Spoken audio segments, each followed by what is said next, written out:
Hello, everyone. This is Noah and John, and we are from UrbanDigs, and we are talking Manhattan, and we are in the 8th week, John. Eighth week now. Eighth week. They keep climbing up. I really hope we're going to have a start climbing down at some point, but until then, we just got to keep rolling with it. We're getting there. I mean, and every week that we go through this is 1 week closer to the end, hopefully. But, I just want to talk about this real quick. We've been talking about the declining inventory narrative, and I'm starting to see it slow down a little bit. I thought that by this time we'd be under 5,000 on supply, but we're at 5,060. I feel like it's still going down, but it's going down much slower. So we might be kind of bottoming in terms of how low inventory might go. I mean, I don't know. We still got a couple more weeks before the restrictions are eased, but this is a trend that we're worth following here. Right. So let's continue the attorney edition. John, we're bringing on attorneys because they are the front lines. They're the ones that have direct access to how dislocated this market is. Yes, they're the one they got a sneak peek behind all the deals before. They don't have to wait 6 to 9 months for the rest of us to figure them out. They sort of know what's happening. And I like to have brokers on all the time, but brokers are not doing many deals right now. I mean, it's just a very thinly traded, dislocated market. So we got Neil Garfinkel. Neil, thank you so much for coming on. Neil is a broker counsel to REBNY. He is a managing partner at AGMB Law.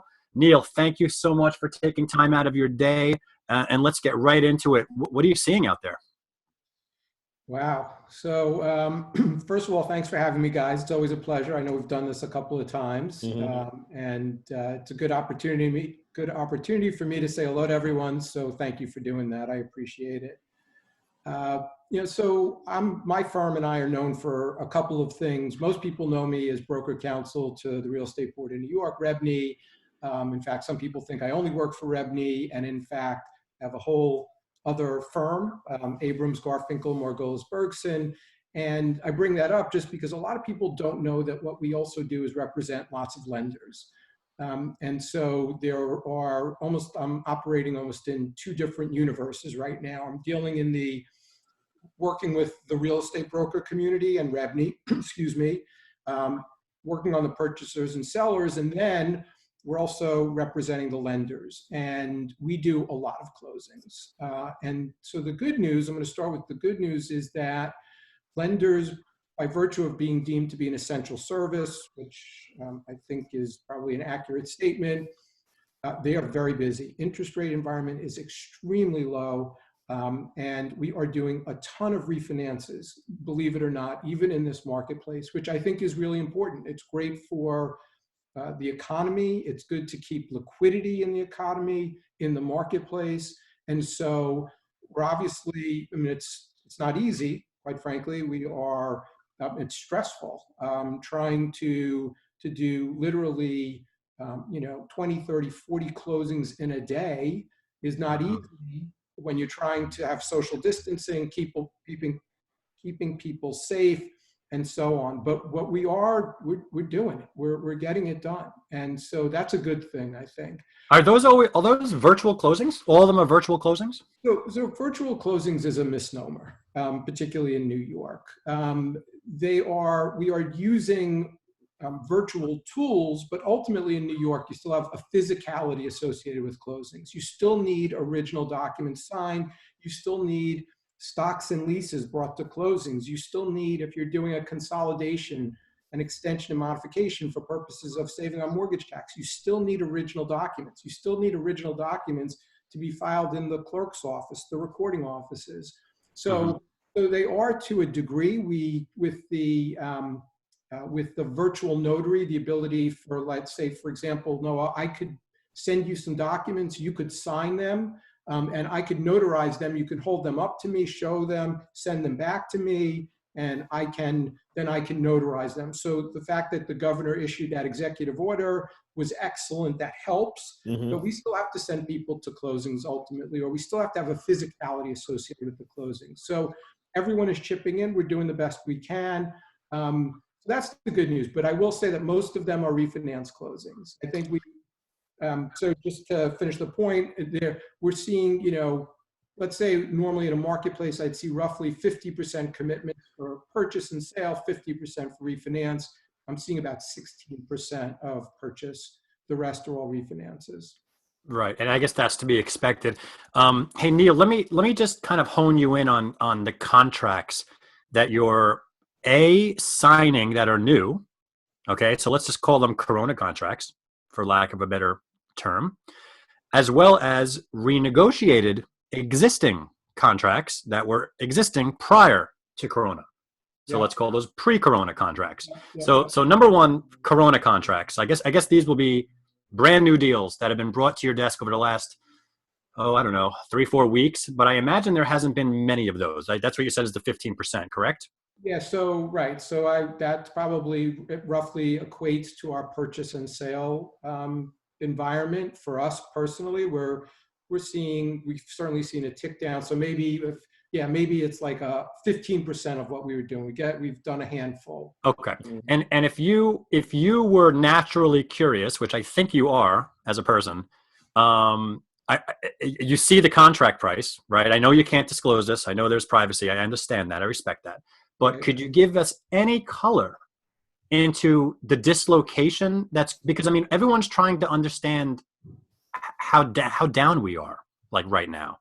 I mean, were you able to look up some of these listings and kind of see, like, are we down 10%, 15%? Any general idea you could talk about there? I mean, I really don't, let's say we have I'm just throwing out a number, roughly a pipeline of purchase and sale work at any given time of 50 or 60 deals. I'm just throwing out a number. Mhm. And so we've, over the last couple of weeks, if we get 1 or 2 in a week, I think we're doing a couple of deals, but there is not a lot going on out there. There's just, so I don't want to put a percentage to it because Right.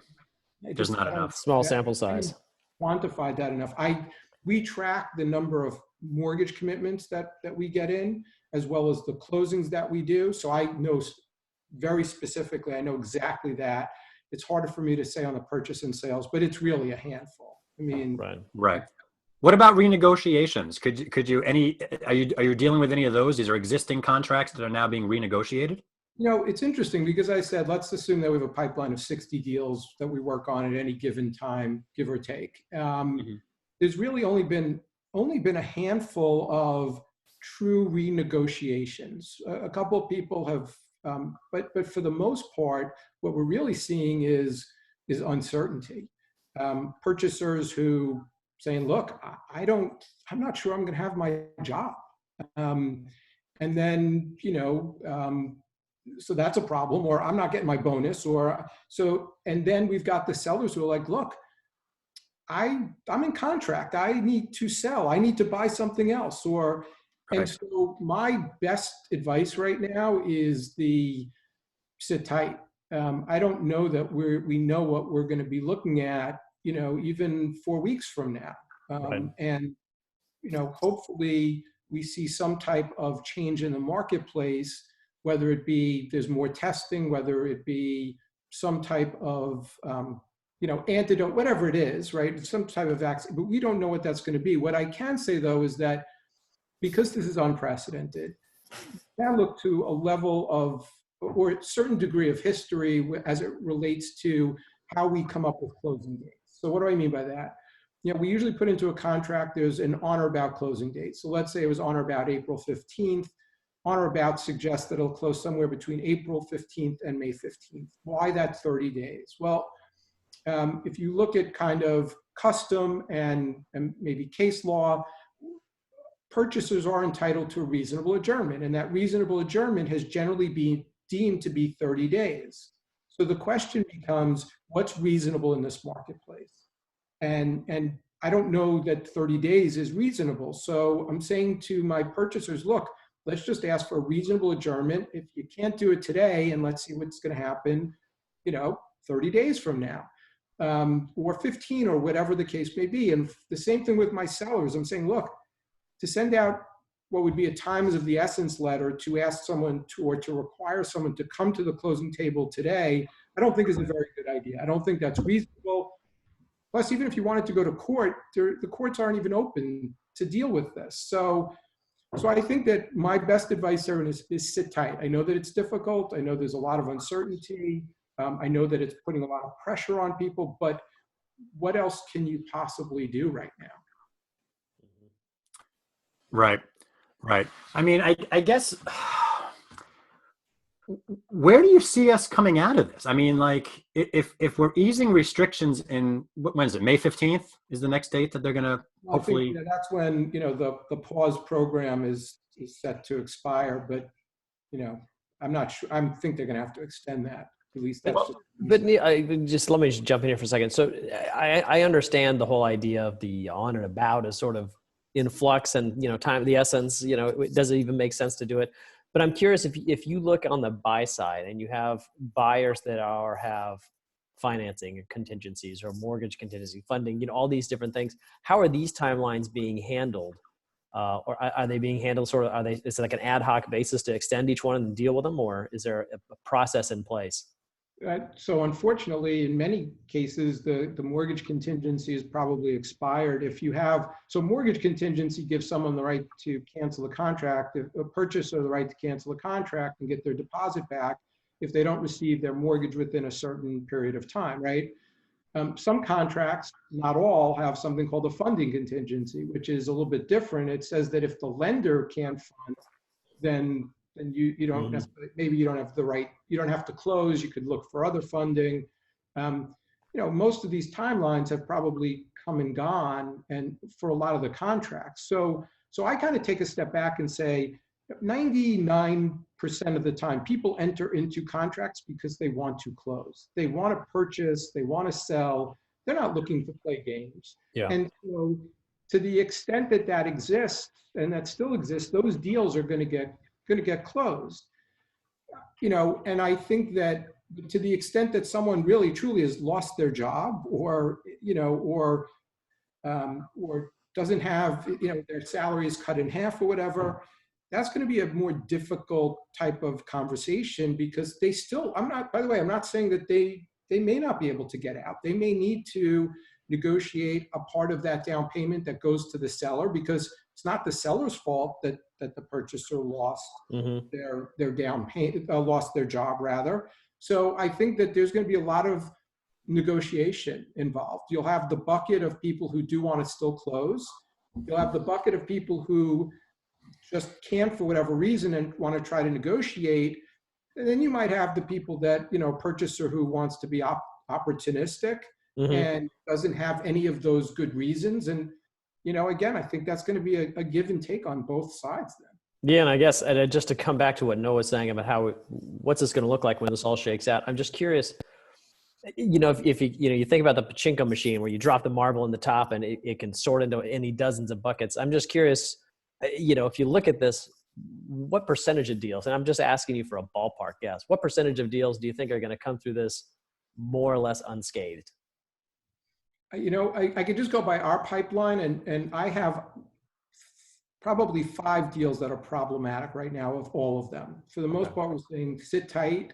So I think it requires taking a step back. Again, yes, there'll be some people who are opportunistic about this. I'm not a big fan of that. Let's not forget that people are dying all around us. Yeah. Right. That this is really a horrible situation, and that I'm sure none of us we would gladly say tomorrow done and let's just go back and put everything the way it is. But so I think it's going to require, will purchasers be able to say the property is just not worth the same thing it was? Yeah, I mean, I guess you could make that statement, but should a seller be hurt by that as well? I don't have a good answer for that. Well, I mean, it sounds like, look, we're in an unprecedented time, and in these kind of times, you got to expect some pain. I mean, I know it's a sad thing. It sucks. You don't want to see it. No one wanted to see 9/11. Nobody wanted to see the credit crisis after Wall Street. I mean, it happened, right? So, I mean, John, it sounds like to answer, he's got about 8%. 8% of his deals are problematic. Yeah. So you're in the 90s of going through relatively unscathed. Well, I think Neil makes an excellent point, which is that people enter into these contracts with a desire to actually get the deal done. So they've seen it. I mean, let's talk about pre-COVID deals. You've seen it, you like it, you put your best foot forward, you meet the seller, the hearts and minds are in the right place. And it's just, now you start backing out of that and you start looking at the various situations. And so people still like the apartment. Like there's nothing wrong with that part. It's just all the other different mechanisms have to fall into place. So I hope that's a good, accurate assessment. And I kind of, from what I'm hearing, temper around that range seems to be it. Yeah, and that's the purpose of the show is to show different attorneys, and it seems to be around that range. The majority of deals are going through with your problematic ones. Neil, we didn't ask you about broken contracts. Have you experienced any recent broken deals? So I'm kind of putting that all into the same bucket. I have one that I'm working on now that's going to be probably broken, and it's Okay, so that's like 1 out of the 5. So like I would call 5 problematic, maybe renegotiations, and then one potentially broken. Broken meaning the buyer's just like, I'm out. I'll lose my deposit. I just don't think they're going to be able to close, and I'm hoping that we're going to be able to negotiate a situation where the seller is obviously going to keep probably a good chunk of the down payment, and maybe. But first and foremost, I believe on do the right thing. I mean, I know that maybe that sounds hokey, but I live my life by that, and I'm hoping that most people are going to do the right thing. And I'm not sure what that looks like exactly, because everyone is hurt by this. But I think if you come to the table and having that conversation in that mindset, I think ultimately we'll wind up in a better place. Yeah. And let me follow up on that, on do the right thing, because I think, Neil, one thing I'm sure everyone on this show recognizes you for is your commitment and service to the industry. And one of the things that is so visible is your legal line that you publish. Was it every Friday? Is that right? So we do. The legal line comes out Thursdays, members, and then on Friday we've stopped for a little bit, Fair Housing Fridays. Right. So I'm just wondering if you could just recap some of the top things that agents need to know right now. Like, what are some of the biggest questions you've had, or what are some of the biggest takeaways that agents can walk away with? Unfortunately, the biggest question has been this unemployment insurance issue. Right. Just to recap, independent contractors are eligible for unemployment insurance, and it's so that's that was created in response to these times. But the Department of Labor, I'm not going to speak out of turn and tell you that they were not prepared for the amount of applications, and understandably so. They weren't set up to handle the kind of volume, and so just literally hundreds of phone calls that we're getting. I can't get through. What should I do? What's going to happen? And that has been the biggest issue. The second would be just asking questions about closings like we're talking about. And then the third is similar, but it's in the leasing environment, which is, hey, I had a lease that was supposed to start. I can't move into a building, or I've got a tenant who stopped paying. What can I do? So probably those 3 issues are definitely the biggest issues. And I'm hoping that we're going to be able to start to talk about, okay, what is, if we can start to come out of this, what is it going to look like? And what can I do to start getting back into business? And so the first thing is, okay, what, just, from an infrastructure perspective, and from the perspective of what is that going to look like? What can I start to do? So we're going to start to need to address that. Can I do a showing? How do I do a showing? Because right now it is you cannot do a showing. There's no face-to-face. And I want to just remind everyone, we cannot get complacent here. The reason why the numbers have changed so significantly is because people are staying home and they're taking really good precautions. So I think that, but we are going to start to have those conversations. What does it look like to go back to the office? I'm already doing that. My office is open, but we are limiting it. We have about 80 people in the office, pre-COVID, and now we're limited to 7 or 8 people tops at any given time, wearing masks, all staggered, and because we don't have a choice, but now we're starting to talk about, okay, what is it going to look like 2 weeks from now? And I think in conversation. And I imagine open houses are going to be a big problem. And I ranging from, is the building going to allow this open house? That's number one. Is the agent going to be upset, and rightfully so? Are they in a position where I don't want to be forced to have to run an open house? I don't want to be in that position. I think I need to be safe. I don't want to protect myself. You're going to run into these types of things as we get out of this. And everyone's asking, what do we look like? I like to ask that question just to get some thoughts, because it's Nobody suggests a light switch recovery from this. Everyone I'm talking to kind of thinks this is going to be a slow, phased, what you feel comfortable with, what you feel secure with, may be different than what somebody else feels comfortable with health-wise. And it's just going to be a slow, phased-in recovery over time. I agree with that. I mean, I definitely do. There's no way that it's a light switch, because I think if, I'm no expert here, but they're not going to have a vaccine ready for some time. And so, yeah, we need a treatment. We need a treatment so people stop dying. Like you said, an antidote. We need a treatment. Last question. We're running out of time here, Neil, but I want to ask you one more question. Do me a favor, for buyers that are out there that are working with good brokers, okay? And maybe they listen to them, maybe they don't listen to them, maybe they think their broker is being a car salesman, but in reality, the broker is actually telling them really good advice. So I want them to hear it from you, or I want the broker to be able to send this to their client to hear. If I am a buyer out there and I'm taking, I'm not gonna say taking advantage of the situation, but I'm bidding accordingly, okay? From a contract standpoint, from a logistical contract standpoint of getting the deal signed, could you just give me some assurances from a buyer that these are happening, these are deals happening, this is how it's happening in a virtual world, and this is what you should expect to see if you get an accepted offer, what the next steps are? Yeah, I mean, I think that if you want to buy something, there is no reason for you not to move forward in terms of buying that, right? If you're comfortable with the data and having that conversation, then we can sign contracts. We can do a lot of the due diligence electronically. We can do most of it electronically. We can sign contracts electronically.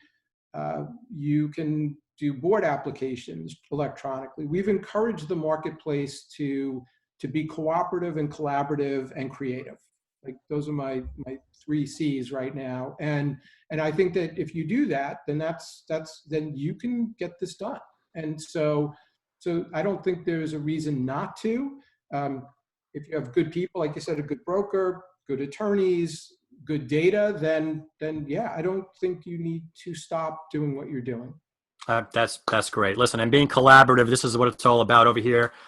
You attorneys, you guys got to stick together, and you guys got to help each other out. Us brokers, we need to help each other out. We need to be collaborative. This is when intel is gold, broker to broker. Intel is gold. And on the UrbanDigs forum, we have the UrbanDigs forum on here on UrbanDigs.com. This is for all of your questions. We are here to help.